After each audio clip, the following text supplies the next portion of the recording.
मैं आपको बताता हूँ, मोदी में हिम्मत नहीं है 10 साल प्रधानमंत्री बनने की, नहीं है। इस देश की जनता तभी बदलाव करती है।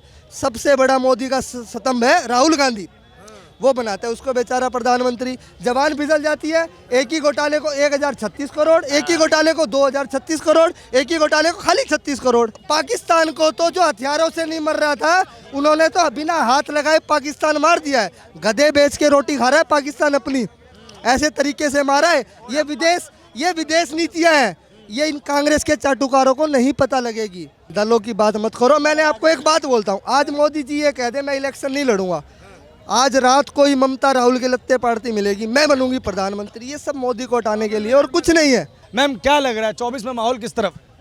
अभी तो मिला जुला चल रहा है। मिला जुला चल रहा है, बिल्कुल। क्या लग रहा है मोदी की वापसी आसान है मुश्किल? बनी बनाई जमीन के ऊपर बिल्डिंग खड़ी की है। काम तो सारा कांग्रेसियों ने किया हुआ था। चाहिए जितना गेम्स हुई हैं, शीला दीक्षित ने चालू किया था। राहुल को उठना चाहिए, उठना चाहिए, बिल्कुल बिल्कुल उठना चाहिए। भाई साहब राहुल ऐसा पाकिस्तान बनाना है हिंदुस्तान को, तो राहुल को प्रधानमंत्री लाना है। पाकिस्तान बनाना हिंदुस्तान को, पाकिस्तान जैसा खलसाज करनी है तो फिर राहुल को लाना है। हाँ बोलिए। यदि कांग्रेस सरकार में देश सुरक्षित था तो मनमोहन सिंह जी के टाइम में फौजियों के पास बुलेट प्रूफ जैकेट क्यों नहीं थी, हेलमेट क्यों नहीं थे बुलेट प्रूफ? और उनको जब मतलब किसी तरह की आज़ादी नहीं थी, जब सामने से पाकिस्तानी घोड़े चलाते थे तो उन्हें शांत रहने के लिए बोला जाता था। जबकि आज ये कह दिया गया है सामने से एक गोली चले तो इधर से 10 गोलियां चलनी चाहिए। क्या बोल रही है मैडम? सब कांग्रेस ने। हाँ अरे भैया हम इनसे नहीं लड़ सकते। नहीं, एक क्वेश्चन का जवाब चाहिए, एक क्वेश्चन का जवाब चाहिए।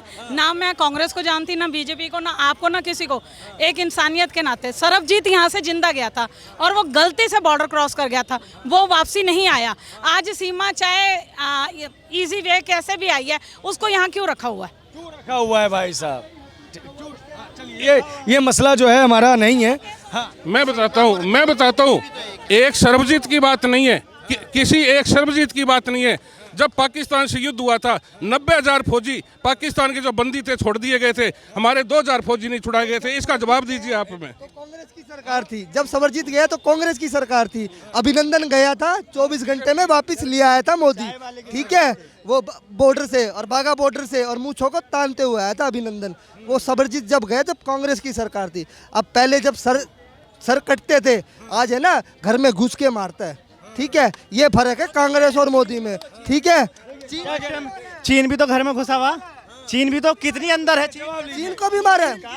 सुनो, अरे सुनो बताता हूँ, अरे चीन पे आता हूँ। चीन को नेहरू जी ने गिफ्ट दिया था, और आज चीन को जूते मारे जा रहे हैं। का जो कारगिल जो जगह रोकी हुई ना चीन ने, तो नेहरू ने उसको गिफ्ट दिया था, ये लो गिफ्ट, ठीक है। और ये जो आज हमारा जो अमरनाथ मानकलेश्वर यात्रा होती है, वहाँ पे हिंदू सीधा जाता था, आज चाइना का वीजा लेके जाना पड़ता है। वो भी नेहरू ने ही करवाया था, आप भूल गए हो। क्योंकि ये हिंदुस्तान की जनता है भाई, 10 दिन में सब कुछ भूल जाती है।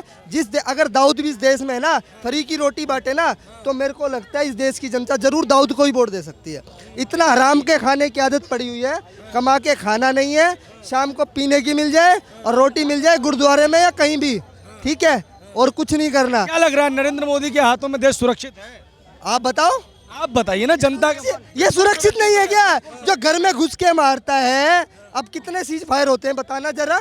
आए दिन आज तक पे नीचे चलता था ब्रेकिंग न्यूज, पाकिस्तान ने सीज फायर तोड़ा। कब देखा है भाई सीज फायर टूटता हुआ? अब बता तो दो। पाकिस्तान को तो जो हथियारों से नहीं मर रहा था, उन्होंने तो बिना हाथ लगाए पाकिस्तान मार दिया है। गधे बेच के रोटी खा रहा है पाकिस्तान अपनी, ऐसे तरीके से मारा है। ये विदेश नीतियाँ हैं, ये इन कांग्रेस के चाटुकारों को नहीं पता लगेगी। वो मोदी का दिमाग है, मोदी को पता है। युवा तो बेरोजगार है ना।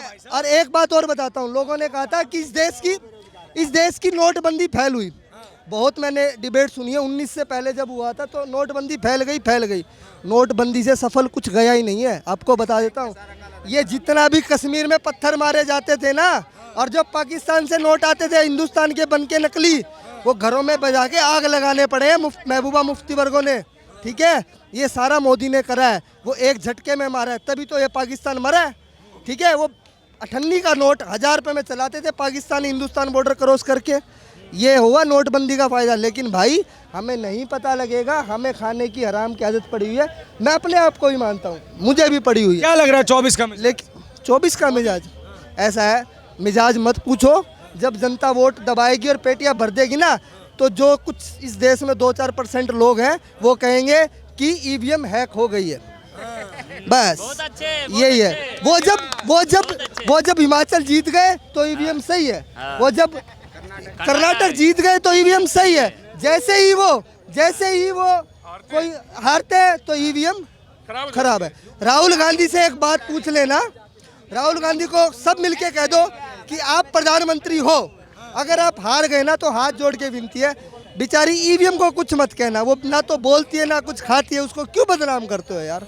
ठीक है, आपको परेशान किया हुआ है मोदी ने। आप मोदी को गाली निकालो, वो जितनी गाली खाएगा वो उतनी तरक्की करेगा। मैं आपको बताता हूँ, मोदी में हिम्मत नहीं है 10 साल प्रधानमंत्री बनने की, नहीं है। इस देश की जनता तभी बदलाव करती है। सबसे बड़ा मोदी का स्तंभ है राहुल गांधी, वो बनाता है उसको बेचारा प्रधानमंत्री। जवान फिसल जाती है, एक ही घोटाले को 1036 करोड़, एक ही घोटाले को 2036 करोड़, एक ही घोटाले को खाली 36 करोड़। अरे भैया, पहले आप आराम से बैठ के अपनी मम्मी से सीखो कि क्या कर रहे हैं। उन्होंने मनमोहन को सिखाया है, बहुत प्रधानमंत्रियों को सिखाया है सोनिया जी ने। सोनिया जी बहुत अच्छी लीडर है, पर ये दुर्भाग्य है उनका, क्योंकि भगवान के देर होती अंधेर नहीं होती। वो किसी ना किसी के अंदर ऐसी बुद्धि डालता है जो उनके पापों को धोती है। वो राहुल की बुद्धि धो रही है। ठीक है, इस देश के जितने भ्रष्ट लीडर हैं, मैं आज आपको बता देता हूँ, जितना भी ये माल खा रहे हैं ना, जैसे लालू ने खाया। लालू क्या था? किसान था। आज साले खुद के प्राइवेट जेट चलते हैं उनके। मुलायम क्या था? मुलायम का कुर्ता देखो, जब वो जवान था किसान था वो। आज उनके आलीशान बंगले हैं। ये सारा जो इस भाई की गरीबी का, जो हमारा टैक्स का पसीना चूस के करोड़ों अरबों दीवारों में छुपा रखे हैं ना, वो उनके घर एक ऐसी औलाद पैदा होएगी राहुल के जैसी बुद्धि लेके, महान बुद्धि है जो, वो सब धो देगी। इन रेडों से कुछ नहीं निकलेगा। 100-200 करोड़ रुपए निकल जाएंगे। रेड मारेगी मोदी तो 100-200 करोड़। भाई साहब 1982 का सबके भाई के फ़ोन में है, गूगल करो। स्विच बैंक में नंबर 1 किसका पैसा था? 1982 में। ठीक है, नंबर 1 पे हमारे स्वर्गीय पूजनीय राजीव गांधी जी का पैसा था 1982 में स्विस बैंक में। ठीक है, वो 1982 में इतना पैसा ले रखे हैं, आज अंबानी के पास भी नहीं है। इतना पैसा उस टाइम उनके पास था। ठीक है, लेकिन देश की जनता को पता नहीं है। हमें अपनी रोटी से मतलब है कि रोटी कहाँ से भी आ जाए, वो आराम की कहीं से भी मिल जाए, कमा के नहीं खाना, कमाना। अरे 26 दल जब से एक हो गए हैं तब से लोग बोरा गए हैं और ऐसी ऐसी बातें कर रहे हैं। दलों की बात मत करो। मैंने आपको एक बात बोलता हूँ, आज मोदी जी ये कह दे मैं इलेक्शन नहीं लड़ूंगा, आज रात को ही ममता राहुल के लत्ते पार्टी मिलेगी, मैं बनूंगी प्रधानमंत्री। ये सब मोदी को हटाने के लिए और कुछ नहीं है। और ये 2019 में कर्नाटक जीती थी कुमारा स्वामी मुख्यमंत्री 18 में। ठीक है, 19 से पहले सभी दल इकट्ठे हुए थे। 19 के इलेक्शन से पहले कहाँ थे सभी दल? अब 24 से पहले इकट्ठे हुए, 23 में, एक ही साल पहले। ठीक है, अब ये 24 में भी देख लेना कहाँ पाएंगे। फिर वो अखिलेश जी राहुल जी के ऊपर ठीठरा फोड़ेंगे, हम इनकी वजह से हार गए, हमारा तो वोट बैंक इनकी वजह से इनकी तरफ खिसक गया, ये खिसक गया, वो खिसक गया।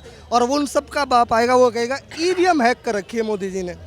अरे भैया, ईवीएम हैक कर रखी तो तुम्हारे 45 आए, वो भी 45 नहीं आने थे। अगर मोदी ने 350 जीती है तो 450 जीतता ईवीएम से। वो कुछ नहीं है, जनता साइलेंट है, वो अपना वोट डाल के आती है और चुपचाप बैठ जाती है। जो विपक्ष में होता है ना, जिनको कुर्सी की तरफ जाना होता है वो चिल्लाते हैं, जो आराम से जिनको पता है मैं सत्ता पे है ना, वो साइलेंट होते हैं। ठीक है, ये जी अंकल। 26 दलों की हकीकत बताता हूँ सर। उनमें से केजरीवाल अलग हो चुका है। ये अभी नहीं हुआ, मुंबई जा रहे हैं, बोला है जा रहे हैं। ये 26 दल हैं, इनमें सभी 26 प्रधानमंत्री बनना चाहते हैं। और ये चुनाव से पहले ये पूरा गठबंधन अलग अलग हो जाने वाला है। कोई चिंता करने की जरूरत नहीं है। तीसरी बार मोदी जी प्रचंड बहुमत के साथ वापसी कर रहे हैं। लेकिन हाँ, एक बात बताता हूँ, राहुल जी को किसी ने एक बात बोल दी है, जिसको बहू नहीं मिलती बुढ़ापे में उसको बहुमत मिल जाता है। ठीक है, तो वो पता है कैसे? जैसे अटल बिहारी वाजपेयी थे, उनको बहू नहीं मिली, उनको बहुमत मिला, प्रधानमंत्री बने वो, ठीक है, उनको भी बहुमत मिल गया। योगी जी हैं, उनको भी बुढ़ापे में बहुमत मिल गया। तो ये फितूर राहुल जी को हो गया है। तो भाई बहुमत ऐसे नहीं मिलता, जनता का काम करो, ठीक है। जो उनकी पुश्तैनी सीट थी अमेठी, वो उनसे वो नहीं बची, वो देश में क्या प्रधानमंत्री बनेंगे भैया, आप ही खुद बता दो। चलिए एक युवा भाई साहब है, उनसे बात करते हैं। बहुत देर से हैं आप, नाम क्या हुआ? मेरा नाम गणेश गुप्ता है, हम असम का रहने वाला है। क्या लग रहा है यही यूपी में का योगी मॉडल जो है, बुलडोजर मॉडल, वो वहाँ भी चल रहा है और कह रहे हैं देखो गरीबों मजलूमों को परेशान किया जा रहा है। वहाँ के हमारे मुख्यमंत्री हेमंत बिस्व शर्मा है, जो उनको योगी का दूसरा पार्ट बोला जाता है या दूसरा भाग बोला जाता है। जो यहाँ के युवा या बुजुर्ग हैं बोलते हैं विकास नहीं हुआ, तो हम एक बार उनसे हाथ जोड़ के विनती करेंगे कि आप लोग आसाम आइए, आपको खुद ही पता चल जाएगा। 15 साल 15 आप आइए, तो आप आइए ना, आसाम के जगह में आइए, तब तो आपको पता चलेगा ना, तब पता चलेगा आपको विकास हुआ है कि नहीं हुआ। असम में जहर की राजनीति हो रही। कौन सी बोल रही है? ये अफवाह फैलाने वाला सिर्फ कांग्रेस है, आज कांग्रेस ही फैलाएगी। आज जो बगल में थोड़ा बैठी है हमारी ममता बनर्जी, बस वो करेगी। असम को जो सच्चाई देखना है तो असम आइए, तब आपको पता चलेगा। कहते हिमंता दा भी तो जब कांग्रेस में थे तो कहते थे देखो भ्रष्टाचारी है, भ्रष्टाचारी है, भ्रष्टाचारी है, और कांग्रेस से भाजपा में आए तो दूध के धुले हो गए। दूध के धुले का बात नहीं है, भ्रष्टाचारी का बात नहीं है। जब वो राहुल गांधी के पास में जाते हैं कुछ मामला लेके, तो राहुल गांधी बिस्कुट लेके कुत्ते को खिलाने लगते हैं, कुत्ते को खिलाने। तो उस जगह में अपना इंसल्ट कराने से अच्छा हेमंत सर जी सोचें कि नहीं, हमको भाजपा में जाके हमको अच्छा काम करना है। चलिए उनकी बात छोड़िए, नरेंद्र मोदी कहते हैं कि नॉर्थ ईस्ट को हमने इस देश का अभिन्न अंग माना और वहाँ के विकास के लिए हम प्रतिबद्ध थे। बाकी की सरकारों ने नॉर्थ ईस्ट को दिल्ली से हमेशा दूर समझा। आपको क्या लगता है, वहाँ विकास हुआ है, वहाँ सड़कें बनी हैं, स्कूली व्यवस्था, हॉस्पिटल वगैरह में कोई बदलाव आया है? हम वहाँ के रहने वाले हैं, हमारा कल भी ट्रेन है, हम यहाँ से निकल जाएंगे। अगर आपको देखना है, हम बता रहे हैं, हम 13-14 साल की उम्र में थे, आज तक 15 साल की राज थी कांग्रेस की, आज तक कुछ नहीं बना। सच बोल रहे हैं, कुछ नहीं बना। आज हमारा 27-28 साल का उम्र है, आज जाके देखिए, एक नाला, एक रोड, ऐसा कोई ना रोड मिलेगा ना कोई नाला मिलेगा जो बना नहीं है। आज बोल रहे हैं ना, आज हम सबके सामने में बोल रहे हैं, अगर आपको विकास देखना है तो सिर्फ असम आइए। एक विकास तो आपको देखने को मिलेगा योगी राज में, जो उत्तर प्रदेश में, और दूसरा विकास देखना है तो आप आइए असम में। आपको याद होगा चुनाव के टाइम में असम जाके प्रियंका जी जो थी वो चाय के बगानों में गई थी, तो संदेश दिया गया था कि देखो पूरा असम जो है प्रियंका जी के साथ है। अब क्या स्थिति? हम आपको क्या बोल रहे हैं, कुछ मतलब 1 साल पहले हमारे वहाँ के म्युनिसिपैलिटी वोट चुनाव हुए थे। हम आपको बता रहे हैं, वहाँ के हर एक घर वाले लोग कांग्रेस से इतना नफरत करते हैं कि अगला जो उनका कार्यकर्ता है ना, कार्यकर्ता जो घर में पोस्टर लगाते हैं घर घर में चुनाव के लिए, सब लोग बोला कांग्रेस का पोस्टर मेरे घर में मत लगाना। हम खुद बोलें कि मेरे इतना एरिया में कांग्रेस का पोस्टर मत लगाना, क्योंकि वहाँ के हर नागरिक कांग्रेस से इतना नफरत करते हैं कि हम क्या बोलें। आप क्यों नफरत करते? नफरत इसलिए करते हैं कि वो ऐसा काम करके रखें। इतना साल से तो असम को पूरा खा चुके थे, पूरा खा चुके थे। अभी जो वहाँ का विकास हुआ है ना, जो हमारे मुख्यमंत्री हेमंत बिस्व शर्मा किए हैं, हम यही सोच सकते थे कि काश ये पहले मुख्यमंत्री बने रहते तो हम लोग और भी आगे होते हैं।